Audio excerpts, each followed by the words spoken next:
আপনি বড় দুলাভাই দিকে সাইডা তো হইব নাকি? ময়মন সিং দুলাভাই ফেহেমানি হালাই দেখছে কন্যাইয়া, এটা পত্রিকা তাইছে এটি। বেশি আদর করলে আমরা তারা হুদুদি উষ্টা খাইয়া পড়ে জিজ্ঞায় সাথে তো আপনি তো বয়সী তো আপনার ভিতরেও যদি কেউ বেশি চাইতেন মনে কয় সামনে জায়গা চাই ফেলেন। আপনি মাছ খুলেন, আপনার আমিন সিফা খাইয়া থাকে। হ্যাঁ রে তোরারে লই আমি যে কি বিপদ আছি, কবে জানি তোরারে হালাই আমি মাথাইয়া যাই গেটার পাইবা হেপলা। এটা একটা ফাড়া, একটা সামনে ফাড়া, একজনে একটা ফাড়া। আরে আনন্দ লাগতো না, হাতে হাতে দে একটা ফাড়া। এটা কি সবজি ওয়াশ করন লাগবে? আমি যা ফোনের পিছনে থাইকা যাওয়ান লাগতো যে নমুনা। হ্যাঁ রোজার আগটা এখন হয়ে যাইব বুঝছি। হ্যাঁ ওই একতারা যে গরিব মানুষ তারার বাইর তুফান আইসে, তারার বাড়িটা আবার উত্তর পশ্চিম কোনারাত। তুফানটা আইয়ে ফইলা তারারে ফার, তো তারার এমন জুড়ে বাতাস আইতে আছে, সন্ডি উড়ে নিছে ফইলে।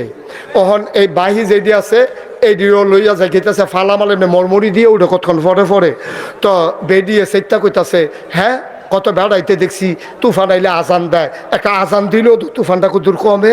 তো এই কথা হইলে আজান দিতে গেছে, তুফান আরও বাড়ছে। হ্যাঁ আজানটা দেওয়ানো শুরু করানোর লগে লগে তুফানটা একটা জুহি দিছে। এ বেডিয়ে চিল্লান দিয়া কয় তুফান বাড়তো না কমবো কেমনে? বেনামাজির আজান হইলে আল্লাহর সেই ঠিকটা গেছে কেনা। কত কইছি যে নামাজ পড়েন একটা কথা শুনেন না। বেনামাজির আজান হইলে আল্লাহর সে গেছে তুইটা গেছে গা, এর লেগে তো তুফানটা বাড়াই দিছে।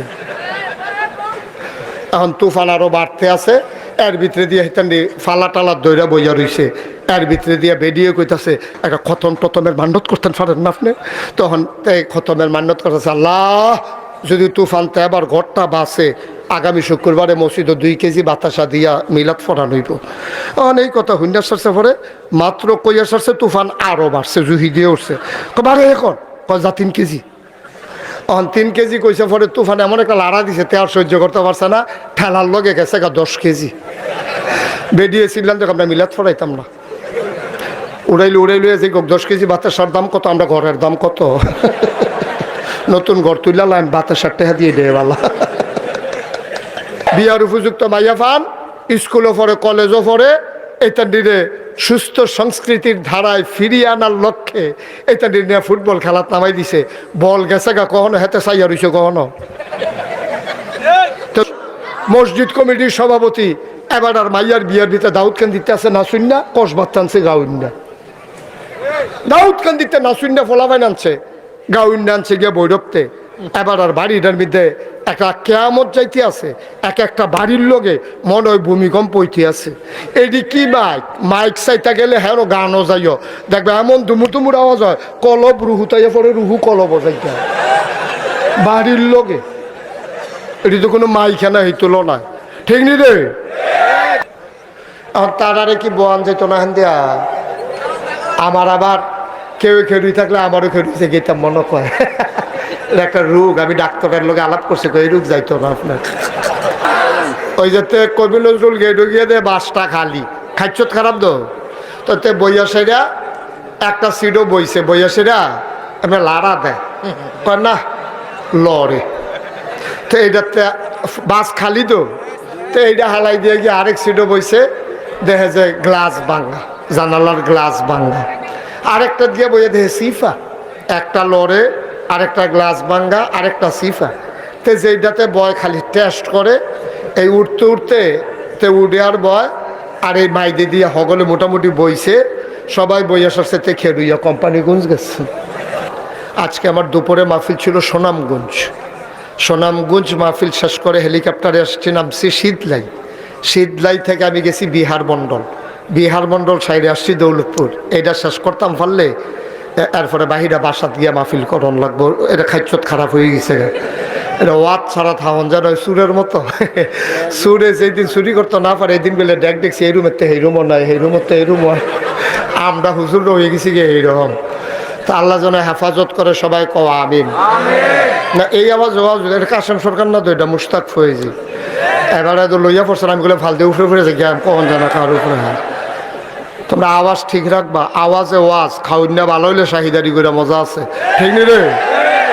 আর খাউন্যা যেটি দিছে এটি লারে সাল্লা সেট উঠে করলাম শাহিদারে, মানে সমান্য বই ওষুধ খাইতে হবে উঠাতে। যেইটা দেই লগে লগে ঢুক গিল্লা লাইবা যেন শাহিদারে মাপসা অন লাগে, আওয়াজ যেন ঠিক থাকে, ভলিউম যেন না কমে। আর এত মানুষের জায়গা হইলো, এই গেটটা বরাবর তোমরা আর জায়গা হইল না।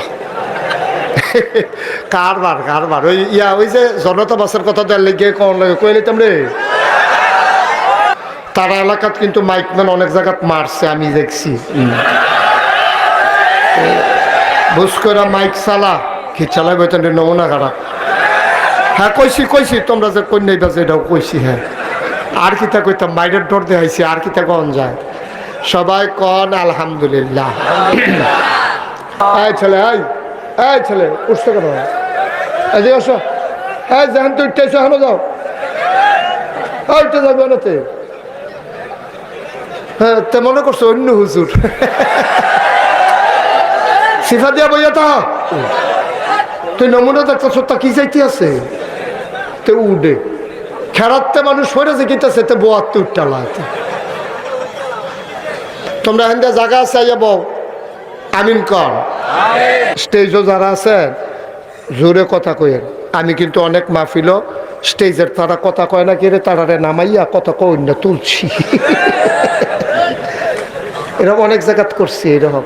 তো সুতরাং আপনারা কি থাকবেন না নামিয়ে লাগবেন, এটা আপনারা কাজের উপরে নির্ভর করবো। হয় যদি আপনারা আওয়াজ ঠিক মতো দিতেন পারেন থাকবেন, আর নইলে নিচের আওয়াজ করুন না, চাইয়াই না তুললা বয় অসুবিধা কি? আমার এখন আওয়াজ করুন না, ফলাফল আনছি না আমি। কন সুবহানাল্লাহ। ও মা আমারও তো কইছে না খলিলবে, সবাই কয়েন, দুলাভাই কইেন। আপনি যাইবেন নবীনগর, উত্তরেশন কোম্পানিগঞ্জের বাস, তা আপনি কি নবীনগর যাইতেন পারবে? আপনারা কইয়া দিছে কারায়, হেফজুয়ে বুধই কইছে যে এই কবি দৌলতপুর গেটও গিয়া এই কবি তীর্থ দৌলতপুর এই যে গেট, এই গেটের মধ্যে খেরুই থাকবেন, বাস আইলে উঠটা লাইবেন, আপনি যাইবেন গা কোম্পানিগঞ্জ। তো হেবারে তো আর বুঝছে না, হেবারে করছে কি তার রাস্তার পশ্চিমগুল গিয়া খেরুইছে। রাস্তার পশ্চিমগুল খেরিয়ে যেই মাত্র বাস আইছে ফালতু উঠতে গেছে গা, কারণ হেতে ধর কোন ফাইলের বাস কইছে না। এখন বাস উঠতে যখন বইয়া রয়েছে, এখন গিয়াসরে মালাই বেঙ্গরা গিয়া কন্ট্রাক্টারে কয় ভাড়া দেন, কয় ইয়ার কোম্পানিগঞ্জের ভাড়া কত? কন্ট্রাক্টার কই কি এর কোম্পানিগঞ্জ? আপনি তো মালাই বেঙ্গরা ইয়া পড়ছেন, কোম্পানিগঞ্জের ভাড়া কিতা? কই ইন্না নিলা মালাই বেঙ্গরা। ইন্না নিঙ্গা মালাই বেঙ্গরা করলে লাভ হইব কিতা? আপনি কি বাসও উঠলেই কি কোম্পানিগঞ্জ যাওন যায়? আপনি উডন লাগবো কোম্পানিগঞ্জের বাস, ঠিক কিনা কও? মুসলমান নবীনগরের বাসে উঠলে কোম্পানিগঞ্জ যেমন যাওয়া যায় না, জাহান্নামের গাড়িতে উঠলে জান্নাতে যাওয়া যাবে না, যাবে না, যাবে না, ঠিক কিনা? ওমাই দিকে আইবে নাতে জায়গাটা তোর আমি দেখি না, জায়গাটা খালি লেয়া যায় দাঁড়া। ফেসাব ধরলে কই ডালা অন লাগে নাকি? তোর মতো ফলা 15-20 দিন ফেসাব না করলে কি তো সিফা দেব? ফেসাব করলে আরো আগে করোনা ছিল, ওখান আর টাইম নেই, গেট লক। এটা এখন মাহফিল চলতেছে, গেট লক মাহফিল। এখানে বারণের কোনো সিস্টেম নাই। সিফা দিয়া বইয়া তো মার হাবা কর, সেটা দেবার পরে যাইস, মনে কর তোর ফেসাব ধরছে না, এই চিন্তা করে বইয়া থাকে। আমিন কন, জুড়ে কন, আর জুড়ে। তাহলে জাহান্নামের গাড়িতে উঠলে কি জান্নাতে যাওয়া যায়? তারপরে তো সব জাহান্নামের গাড়ি। আপনি খেয়াল করেন আপনার ব্যক্তি জীবন, খুব খেয়াল করেন আপনার ব্যক্তি জীবন, আপনার পারিবারিক জীবন, আপনার রিলেশন, সকল ক্ষেত্রে আমরা উঠে গেছি জাহান্নামের গাড়িতে। আপনার যে ব্যক্তি জীবন, দুনিয়ার শয়তানি আর শয়তানি, খালি আন্দার বিচারে, খালি সিফা বিচারে, কেমনে গোনাকরণ যাইব, খালি ওই এবার এই দেখতো না আবার আইতো না। তো কইলাম তো আর কি যে আপনি আইয়েন না, আমার বরাবর আইয়েন না, হইলে আমার লগে দিয়ে আইয়েন। না না অসুবিধা নাই তো, উনি হয়তো বুঝে নাই যে তারার ভিডিওর লাগে আমরা দেখতাম পারতাম না, এটা ওনার আবদার, ন্যায্য আবদার, এটা কোনো অন্যায় না। কিন্তু দেখতে হবে যদি জীবনের উপরে আঘাত আসে আঙ্গুলের কারণে, এখন কি জীবন রাখবেন না আঙ্গুল রাখবেন? জীবন রাখতে গিয়া আঙ্গুল কেটে দেওয়া লাগবে। ডায়াবেটিসের রোগ যারা, তারা আঙ্গুলও বিষ লাগলে এটা যখন জীবন লইয়া টান দেয় আঙ্গুলটা কেটালা। তো এই মোবাইলটির কারণে যদি আমরা যে দূরাত দেহায় না দেহার কারণে ক্ষতি হয়, এরতে যদি বেশি উপকার হয়, তো এলে আমরা না দেখলে না উপকার না দরকার কেন? হ্যাঁ তো এর দূরে তো কথা তুই দিই আর কি। এই যে এবার আইয়া পড়ছে, আইন আরো কাছে আইন, আমার কাছে আইন, এবারে দরকার আছে। বেড়া আরো কাছে কাছে জায়গা দে, ফলাফল জায়গা দে, আরো সামনে যান, আনো কাছে আনো আনো, এবারে দেখবা আগাইয়া ওয়াও শুনবো, আবার টেহাও দিব আরো। হ্যাঁ মার্শাল্লাহ, আসেন, এই তো সুন্দর হয়েছে। এই অসংখ্য ধন্যবাদ আপনাকে, আপনাকে অসংখ্য ধন্যবাদ। বোঝা গেল ওনার আগ্রহ আছে, এটা কোনো কথার কথা না, উনি যে এটি বন্ধ করতে চাইছে এটা কথার কথা না, ওনার আগ্রহ আছে। থ্যাংক ইউ, ওনারে বসাই দাও। তুমি আপনার জাতো কি তারপরে নিয়ে বইব। ওকে ফাইন, ঠিক আছে, আর কথা কেন না। আবার আল্লাহর সাথে আল্লাহর জান্নাতে ঢুকালি বা তুমি স্লোগান দিতে লইলে এই নেতার নামে স্লোগান দাও, তোমার মুহে দিয়ে আল্লাহ আকবার আইয়া না, এরপরে তুমি যাইবা আল্লাহর জান্নাত। এই আশায় দোহান ভাই খাইতে আছো তুমি, এই আশায় কিভাবে সম্ভব আব্বা, কিভাবে সম্ভব? আপনি আল্লাহর জান্নাতে যাইতে হলে আল্লাহকে খুশি করাইয়াই যাইতে হবে, ঠিক কিনা কও? আল্লাহকে বেজার করাইয়া আল্লাহর জান্নাতে যাওয়া যাবে না। আল্লাহ শুধু এই দিয়ে কইছে, এই তোরা এই জান্ডারে ব্যবহার করিয়া সব খা, সব খা, দুধ খা, গরু খা, খাসি খা, মুরগি খা, ছাগল খা, মাছ খা, তরি তরকারি খা, তবে সাবধান আমার এই জান্ডারে ব্যবহার করিয়া তোরা মদ খাইস না, ঠিক কিনা কও? সব খা, খালি একটা জিনিস খাইস না, মদ। তোরা টেহা ব্যবহার করে তোরা বাড়ি কর, ঘর কর, গাড়ি কিন, ক্ষেত কিন, জমিন কিন, ফ্ল্যাট ব্যবসা কর, যা মন্ডায় ধরে টেহা ব্যবহার কর, সাবধান আমার টাকা ব্যবহার করিয়া সুদে লাগাইবি না। সুবহানাল্লাহ বলবেন না? আল্লাহ দুইটা জিনিস না চাইছে, এগুল দিয়া কইছে মদ খাচ্ছা, হেগুল দিয়া কইছে আমার টেহা সুদে লাগাচ্ছা। আর আমরা এমন বর্বর আর বর্বরা, শুরুয়ে করছে মদ দিয়া, শুরুয়ে করছে সুদ দিয়া, ঠিক কিনা কও? তারপরে জান্নাতে কেমনে যাবেন আপনি? কেমনে আশা করে আপনি জান্নাতে যাবেন? এটা কিভাবে সম্ভব? তাইলে আমরা জানার মাল বেচছি, বিনিময়ে জান্নাত নেব এই ওয়াদার উপরে। সুতরাং আমার স্লোগান হবে আল্লাহর পক্ষে, আমার স্লোগান হবে কোরআনের পক্ষে। আল্লাহ বেজার হয় এমন কোনো কাজ আমি করতে পারবো না। আমরা কি কম করি? এখন কইলে দেখবেন আমরা রুফরেও পড়বো, বেরিয়েতে রুফরেও পড়বো। এই যে সামনে আজ যোগ কাল হোক নির্বাচন আইতো না, আমার কথা কেন নির্বাচন আইব নি? নির্বাচন যে আইব আপনার কারবার দৈন্য, আপনি তো নিজের এই প্যান্ডেলের ভিতরে আমি যদি এখন কেউ আব্বা তুল্লা গালি দেই, বাফ তুল্লা গালি দেই, বাফের নাম লইয়া, কাসেম সরকার যে আমার এত মহব্বত করে, আমি যদি ওনার মরা বাফের লইয়া গালি দেই, উনি কইব যে হুজুর মহব্বতের জায়গাত মহব্বত, আপনি বাপ তুল্লা গালি দিবেন। ওই যে ডাহাইতে ধরলে যেমনি খিসলাম হইল এমনি করলাম রেডি করে আলাম কয়ে দিলাম। আপনি সাবধানে থাকেন, আপনি এত কথা কইেন না বাফের বিরুদ্ধে আপনি গালি দেন, মরা বাফের বিরুদ্ধে। আব্বা আপনার আব্বারে লই আমি গালি দিলে আপনার কলজাত গিয়া লাগে, কিন্তু আপনি যে নিজের বাপের নাম নিজে বদলাইলেন, সেইটা কিতা করো? আল্লাহ। আপনি যদি কোন হুজুর আমি কুমালা বদলাইলাম, আপনি ফইলা ভুট্টা দিতেন গেছেন, পরে বাপের নামও ঠিক কইছেন, নিজের নামও ঠিক কইছেন। পরের ভুট্টা যখন লইয়া গেছেন 5 জন এজেন্ট সাক্ষী, ফুলিং প্রিসাইডিং অফিসার সাক্ষী, আপনার এই যে গ্রাম পুলিশ সাক্ষী, হগলরে হোনাইয়া আপনার নিজের নাম হইল আলমগীর, আপনি কইছেন আব্দুল কুদ্দুস, আপনার আব্বার নাম হইল আব্দুল রহিম, আপনি কইছেন আব্দুল করিম। এই আব্দুল করিমের ফুত আব্দুল কুদ্দুসের বুট দিয়ে আইয়া পড়ছেন, আপনি বাপও বদলাই লাইছেন, নিজের নামও বদলাই লাইছেন। আমি আপনার বাপ তুল্লা গালি দিলে কষ্ট হয়, আর আপনি নিজের বাপ নিজে বদলাইছেন। আপনার উদাম করে সিহন জিংলে দিয়ে ফতফাত ফতফাত করে কি দরকার? বেরিয়েছে কে মনে মনে করতেছে আজ যা ধরছে আমরা বেড়াইতে বেরিয়ে বেলা, বেরিয়ে বেলা এবারে জামিন নাম বদলাইয়া বুট দিয়ে পড়ছে না। এ ভিডিও তো জামার নাম বদলাইয়া বুট দিয়ে পড়ছে। তা আমরা বেড়াইতেও গেছি খাইছি ধরা, বেরিয়েতেও খাইছি ধরা। জান্নাতে যাওয়া এত সহজ না। জান আর মাল বেচা রাখছেন আল্লাহর কাছে, আর এই জান আর মাল লই আপনি এমনি বেড়াগিরি দিয়ে হাইতে আছেন। একটু চিন্তা করে চললেন, আল্লাহ যেন কবুল করে সবাই কনা আমিন। এই মহব্বতরা যারা রাখতে পারছে তারাই জান্নাতের বাসিন্দা হয়েছে। নবীজি, হ্যাঁ শুনেন, শেষ করে দিচ্ছি। নবীজি শুধু আবু বকরে কইছিল, আবু বকর রে, ও আবু বকর তুই একটা কাম করিস, একটু রেডি থাকিস, যে কোনো সময় বোধ আমি মক্কা ছেড়ে মদিনায় চলে যাওয়া লাগবে।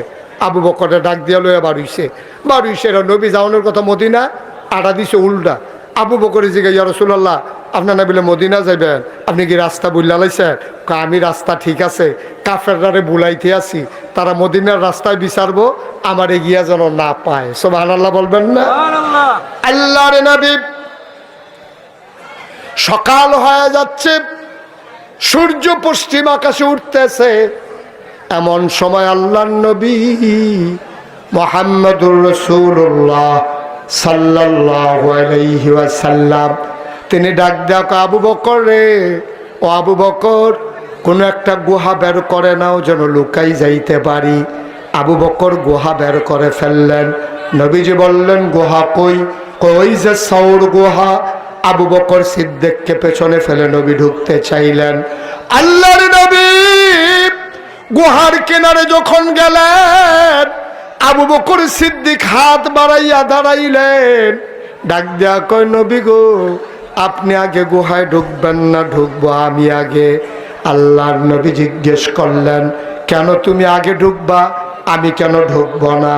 এবার আবু বকর সিদ্দিক ডাক দেয়া কয়, গুহার ভিতরে সাপ থাকতে পারে, বিচ্ছু থাকতে পারে, আপনাকে কামড়ে দিতে পারে, এই জন্য আমি আগে ঢুকবো। আল্লাহর নবী চোখের পানি ছেড়ে দিয়ে কয়, তাইলে তুমি যদি ঢুকো তোমারে কি সাপ কামড়াবে না? এবার আল্লাহর নবী ডাক দেখো, আবু বকর রে, ও আবু বকর, তুমি ঢুকলে সাপ কামড়াবে না? এবার আবু বকর সিদ্দিক ডাক দেয়া কয়, ইয়া রাসূলুল্লাহ, ইয়া হাবিবাল্লাহ, সাপ যদি কামড়ে দেয়, আমি আবু বকর যদি মরেও যাই, আমার মতো 100 আবু বকর মরে গেলে কিচ্ছু হবে না, কিন্তু আমার নবীর যদি কিছু হয়ে যায় ইসলাম থাকবে না। আবু বকর মরে গেলে কিচ্ছু হবে না, কিন্তু আপনি নবীর কিচ্ছু হয়ে গেলে ইসলাম থাকবে না। সুতরাং আমরা সবাই মিলে আসুন আসুন তরিকা বিধান মানবো, আমরা আল্লাহর বিধান মানবো। কার কথা কয় না? বিধান মানবো কার? আর তরিকা মানবো নবীজির।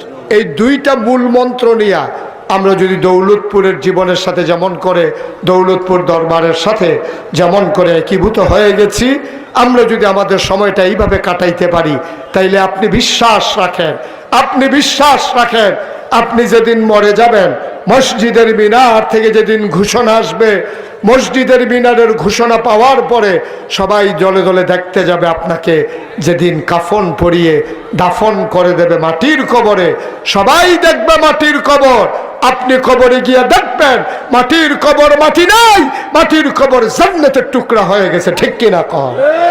এমন একটা জিন্দেগি আমরা চাই নাকি চাই না? কথা কয় না? চাই নাকি চাই না? আল্লাহ তাবারক ওয়া তাআলা আমাদেরকে এমন একটা সোনার জিন্দেগি দান করুক। আপনারা শুনেছেন ইতিমধ্যে যে আল্লাহর খাস মেহরবানি আবুল কাশেম সরকার সাহেব যেমন করে আপনাদেরকে ডেকে ডেকে বলেছেন, আপনারা শরীক হয়েছেন। আল্লাহ তাবারক ওয়া তাআলা আপনাদের এই দানগুলোকে কবুল করুক। আমরা সবাই মিলে সামনের দিকে এগিয়ে যাই সুন্দরভাবে। আল্লাহ রাসূল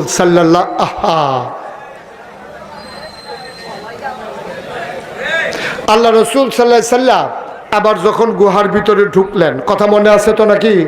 আমার কথা মনে আছে? আবু বকর গুহার ভিতরে দেখা ডাকলেন, ইয়া রাসূলুল্লাহ আসেন, ভেতরে আসেন। আবু বকর সিদ্দিক যখন ডাকলেন, নবীজি ভিতরে ঢুকলেন। ঢুকে বলতেছে, আবু বকর, শরীরটা বড়ই ক্লান্ত, একটু ঘুমাইতে মন চায়, তুমি একটু আরাম করে আমাকে বসো, আমি তোমার কুলে মাথা রেখে একটু শুয়ে পড়ি। আবু বকর সিদ্দিক আসন পেতে বসলেন, আবার নবী কুলের ভিতরে মাথা রেখে শুয়ে পড়লেন।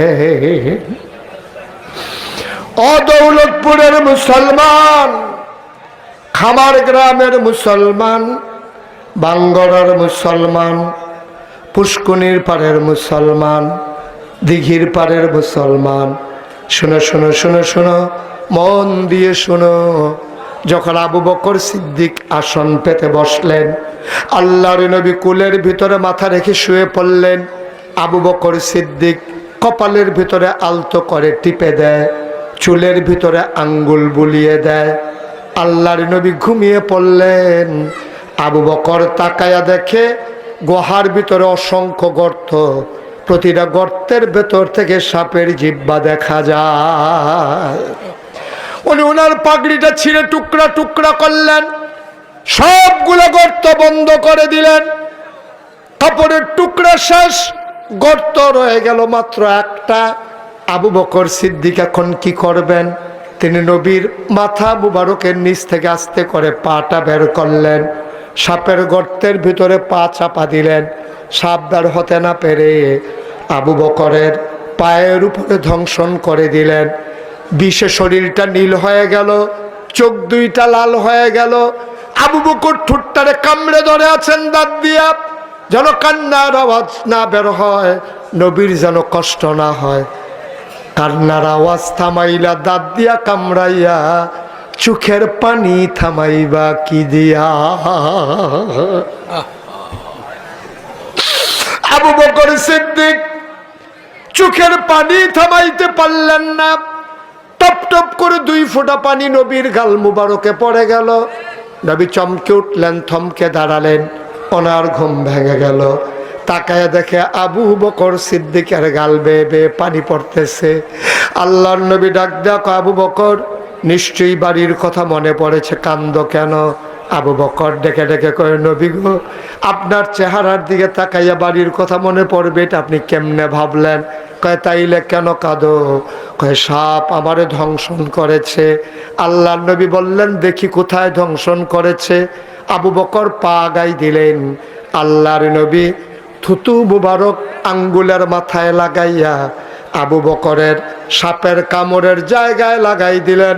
আবু বকর কয়, খোদার কসম, এই পায়ের ভেতরে আমি কোনো দিন আর কোনো ব্যথা অনুভব করি না।